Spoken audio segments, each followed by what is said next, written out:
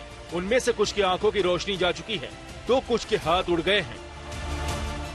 Hezbollah ने खुद कबूल किया है कि बड़ी तादाद में उसके आतंकियों के जख्मी होने से वो कमजोर पड़ा है। हालांकि माना जाता है कि हिजबुल्लाह के पास 40 से 50 हजार आतंकी हैं। हसन नसरल्ला का दावा है कि उसके पास 1 लाख लड़ाके हैं, यानी हिजबुल्लाह के साथ इजराइल की लड़ाई आसान नहीं होने वाली।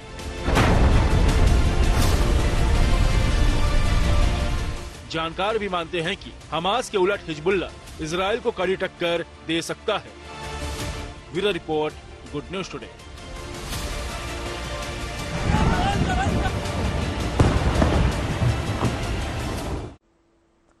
लेबनान और हिजबुल्लाह पर इजराइल चुन चुनकर हमले कर रहा है, लेकिन सवाल है कि हिजबुल्लाह को समर्थन देने वाला ईरान चुप क्यों है? क्या वो भी देर सबेर इस लड़ाई में शामिल होगा और इजराइल पर हमला करेगा? इसका जवाब ईरान के राष्ट्रपति मसूद पेजेश्कियान ने दे दिया है। संयुक्त राष्ट्र महासभा को संबोधित करते हुए पेजेश्कियान ने एक तरह से इजराइल और उसके समर्थक देशों को चेतावनी दी है। साफ कहा है कि गाजा और अब लेबनान में इजराइल को रोकना बहुत जरूरी है, नहीं तो पूरा मिडिल ईस्ट और फिर दुनिया जंग की चपेट में आ जाएगी। पेजेश्कियान ने कहा कि ईरान लेबनान में इजराइलों के हमलों का अभी जवाब देगा, इससे इलाके में तनाव बढ़ सकता है। लेकिन इशारे में बता दिया कि अगर जंग तेज होती है और उसमें ईरान शामिल होता है तो पूरा मिडिल ईस्ट इसमें शामिल हो जाएगा। माना जाता है कि अगर अमेरिका और यूरोप के देश इजराइल का साथ देंगे तो रूस और उसके समर्थक देश ईरान के साथ खड़े हो जाएंगे। ऐसे हालात में जंग का दायरा बढ़ जाएगा। ऐसा कोई नहीं चाहता, लिहाजा अमेरिकी राष्ट्रपति ने भी यूएन में शांति समझौते की बात कही। कहा कि जंग किसी के हित में नहीं है, स्थिति भले ही बिगड़ गई हो लेकिन कूटनीतिक तरीके से इसे खत्म किया जा सकता है।